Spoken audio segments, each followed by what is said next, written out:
Kozhikode KSU നേതാക്കൾ കരുതൽ തടങ്കലിൽ മുഖ്യമന്ത്രിക്കെതിരെ പ്രതിഷേധിക്കാൻ എത്തിയവരാണ് പിടിയിലായത്. വിവരങ്ങളുമായി റിയാസ് KMR ചേരുന്നു. റിയാസ്, എങ്ങനെയായിരുന്നു ഇവരുടെ പ്രതിഷേധം? കരുതൽ തടങ്കലിലാക്കിയത് എന്തടിസ്ഥാനത്തിലാണ്? ഫിജി അല്പം മുൻപാണ് വെസ്റ്റ് ഹില്ലിൽ മുഖ്യമന്ത്രി പിണറായി വിജയൻ നേരെ പ്രതിഷേധിക്കാനെത്തിയ KSUവിന്റെ 2 നേതാക്കളെ പോലീസ് കരുതൽ തടങ്കലിൽ എടുത്തത്.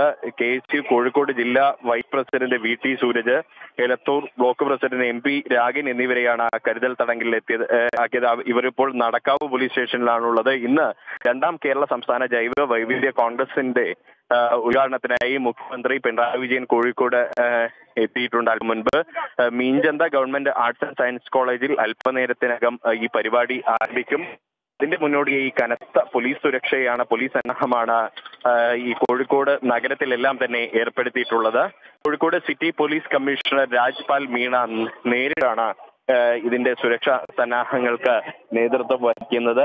ഒപ്പം തന്നെ നിരവധി പോലീസുകാരെ, നഗരത്തിന്റെ 100ഓളം പോലീസുകാരെ നഗരത്തിന്റെ വിവിധ ഭാഗങ്ങളിൽ വിന്യസിച്ചിട്ടുണ്ടായിരുന്നു. അതിൽ മുഖ്യമന്ത്രിക്കെതിരെ പ്രതിഷേധിക്കാൻ എത്തിയവരെന്ന് പോലീസ് കണ്ടെത്തിയതിനെ തുടർന്നാണ് KSU ജില്ലാ വൈസ് പ്രസിഡന്റ് VT സൂരജിനെയും എലത്തൂർ ബ്ലോക്ക് പ്രസിഡന്റ് MP രാഗിനെയും കരുതൽ തടങ്കലിൽ ഇപ്പോൾ വെച്ചിരിക്കുന്നത്. എന്തായാലും അല്പസമയത്തിനകം തന്നെ മുഖ്യമന്ത്രി ഇവിടെ Meenchanda government arts and science കോളേജിൽ എത്തും. ഇവിടെയും വലിയൊരു സുരക്ഷാ സംവിധാനം സന്നാഹമാണ് ഏർപ്പെടുത്തിയിട്ടുള്ളത്.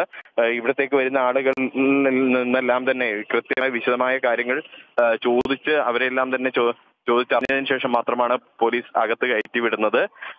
അത്തരത്തിലൊരു വലിയൊരു സുരക്ഷാ സന്നാഹമാണ് ഇവിടെയും മുഖ്യമന്ത്രിക്ക് ഏർപ്പെടുത്തിയിട്ടുള്ളത്. ഫിജി.